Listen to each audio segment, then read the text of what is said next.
Dust and Redemption, a story of the dying frontier. The weight of yesterday. The sun rose over Cañon Seco like a judge ascending the bench, slow, deliberate, and without mercy. The light spread across the valley floor, illuminating a town that time had begun to forget. Once, the silver mines had drawn men from across the territories, their hopes glittering as brightly as the ore they sought. Now those mines stood silent, their entrances dark as open graves, and the town that had grown around them withered like corn in a drought. In the fading purple of dawn, a solitary rider approached from the east. His name was Samuel Garrett, though he had worn other names in other places, names he hoped the desert wind had long since scattered. Samuel was 43 years old, though the lines carved into his face suggested more years than that. His eyes, the color of winter sky, held a particular quality, the look of a man who had seen things he could neither forget nor forgive, least of all in himself. At his hip hung a revolver he had not drawn in 3 years, 4 months, and 16 days. He knew the count exactly. As he entered Cañon Seco, the town revealed itself in sections, a main street of packed earth, buildings that leaned slightly as if weary, a general store, its painted sign faded, a boarding house with a sagging porch, the Silver Star Saloon, a church, white paint peeling like old skin, its bell tower reaching towards heaven with what seemed like desperation. Samuel guided his horse toward the livery stable at the end of the street. A young man emerged, barely 20, with the gangly frame of someone still growing into his height. "Mornin', mister. Looking for a place to stable your horse?" "If you've got room," Samuel replied, dismounting with the stiffness of a man who had spent too many hours in the saddle. "He'll need feed and water. Been a long ride." "Yes, sir. That'll be 2 bits a day, or $1 for the week if you're staying on." "What's your name, son?" "Thomas, sir. Thomas Whitfield. My pa owns the stable, but he's been poorly lately, so I'm managing things." Samuel pressed a silver dollar into the young man's palm. "Week in advance. Take good care of him." The boarding house proved easy to find. A hand-painted sign declared it Mrs. Chen's Rooms, clean beds, fair prices. Before he could knock, the door opened, revealing a Chinese woman perhaps 10 years his senior, her eyes sharp with the intelligence of someone who had learned to read people quickly. "You need room?" she asked. "Yes, ma'am, if you have one available." She studied him for a long moment, her gaze traveling from his face to his hands to the gun at his hip. $2, week in advance, breakfast included, no drinking in rooms, no trouble. "No trouble," Samuel agreed. "You have my word on that, Mrs. Chen." "Words are cheap, mister, but I see your eyes. You have tired eyes, tired of trouble eyes. Come." The room was small but scrupulously clean. A single bed with a patchwork quilt, a washstand, and a window that looked out over the scrubland beyond the town. Alone, Samuel moved to the window. The view stretched east toward the direction he had come from, toward a past that seemed to follow him like a shadow that no amount of distance could shed. He had been many things in his life. A son once, on a farm in Missouri. A soldier, briefly, in a war that had taught him how little human life could mean. And then, for too many years, an outlaw, riding with men whose names had appeared on wanted posters, whose deeds had left scars across multiple territories. They had called themselves the Garrett Gang, though Samuel had never chosen that name. His younger brother, James, had led them.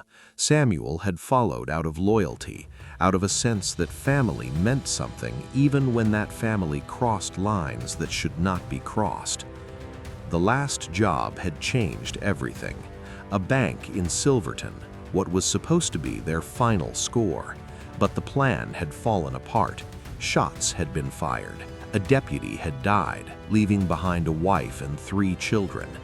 In the chaos, James had taken a bullet to the chest, dying in Samuel's arms as they fled into the mountains. "Tell Ma I'm sorry," James had whispered, blood on his lips. But their mother had been dead for 5 years. After James died, the gang had scattered. Samuel had ridden alone into the wilderness, his brother's blood dried on his shirt, his soul crying out for something he could not name. Then, fevered and half dead from thirst, he had stumbled into a Mexican village where an old priest had found him. The priest had nursed him back to health, asking nothing, judging nothing. When Samuel was strong enough, he had confessed everything.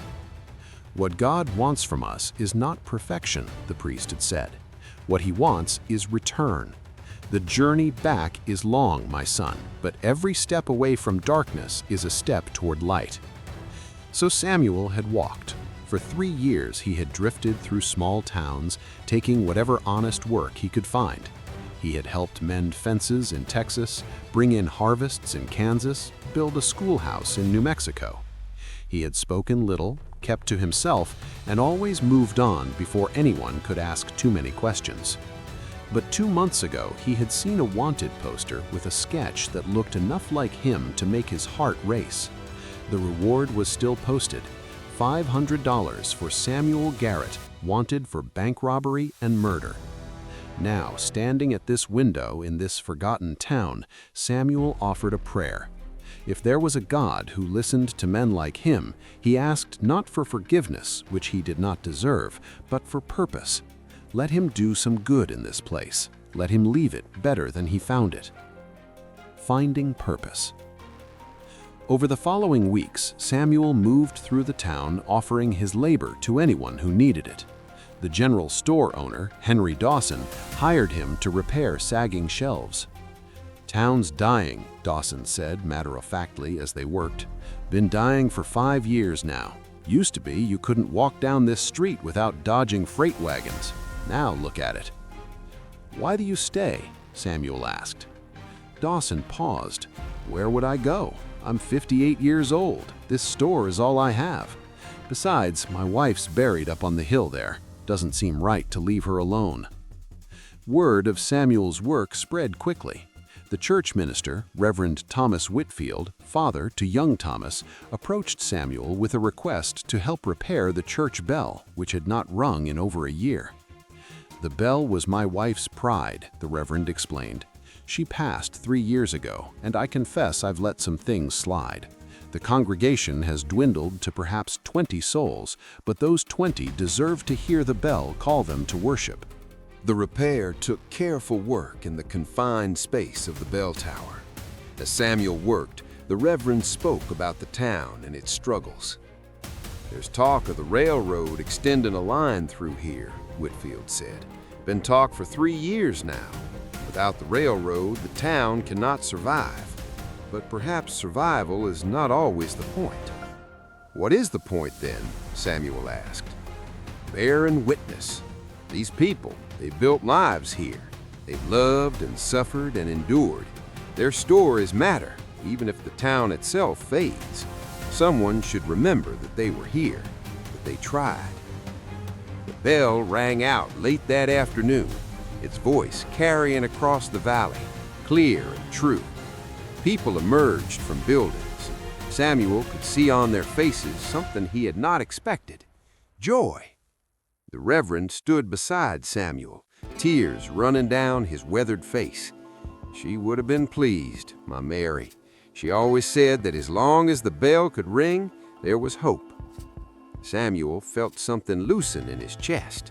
For this moment, at least, he had given something back. One evening, about 6 weeks after his arrival, Samuel noticed smoke rising from one of the houses at the edge of town. He ran toward it, finding that a cooking fire had spread to the kitchen wall. Inside, an elderly woman, Mrs. Patterson, a widow, stood frozen in panic. Samuel burst through the door, grabbed the woman, and half-carried her outside. Then, with the help of others, they formed a bucket line from the town well. They fought the fire for 40 minutes, and though the kitchen was destroyed, they saved the house. Afterward, sitting on the ground with his face blackened by smoke and his hands blistered, the town gathered around him. Mrs. Patterson wept with gratitude. Reverend Whitfield clasped his shoulder. Mrs. Chen appeared with water. "You could have been killed," Henry Dawson observed. Samuel looked at his damaged hands. "Could have. Didn't seem to matter much at the time." "It matters," young Thomas earnestly said. "Most men would have just called for help. You went in." That night, Samuel wrestled with the implications. He had acted without thought, driven by pure instinct to help. Was this what it meant to change? Not a conscious decision with each action, but a transformation so deep that the changed behavior became instinct. He had been given time his brother never received. The question was whether he had used it well. The past arrives. Autumn arrived with cooler temperatures. The town contracted further as more families left. Samuel continued his work, helping Mrs. Patterson rebuild her kitchen, refusing payment. It was during this construction that a stranger arrived. Samuel was on the roof, securing new shingles, when he saw the rider approach from the east. Something about the man's posture made Samuel's instincts flare with warning. The stranger rode a good horse, wore a duster coat, and had eyes that assessed everything they saw.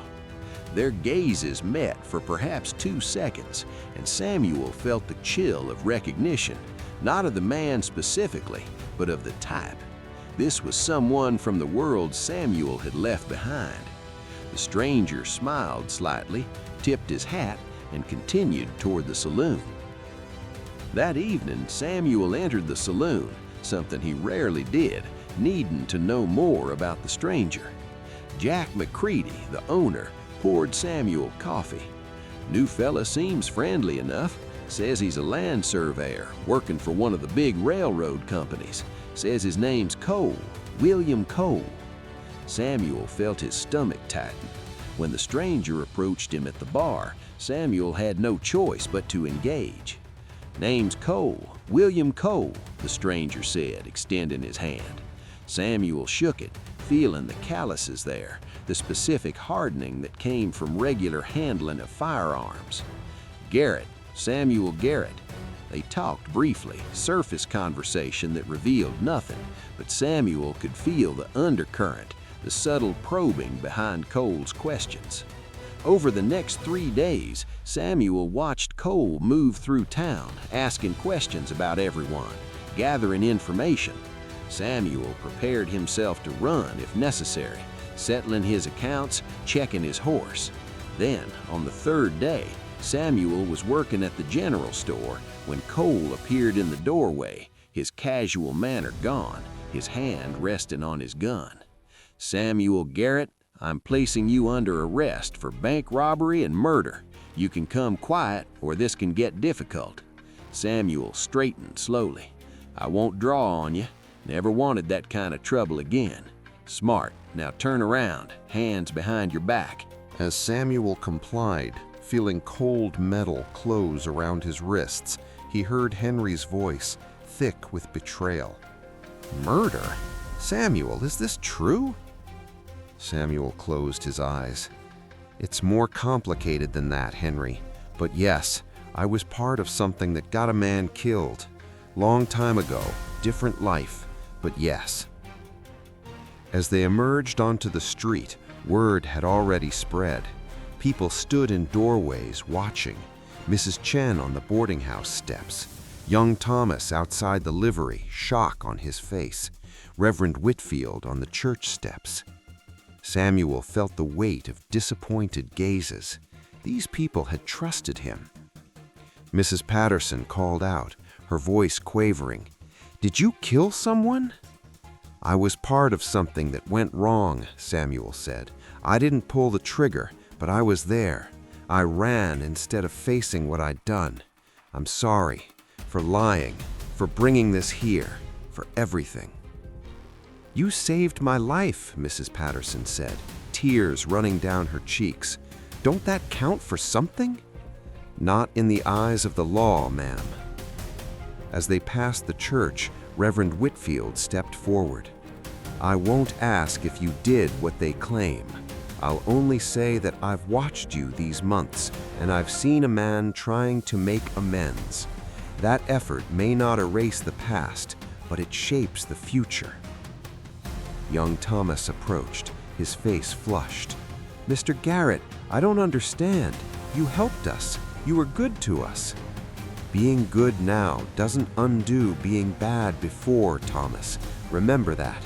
The choices you make when you're young follow you for the rest of your life. Choose better than I did."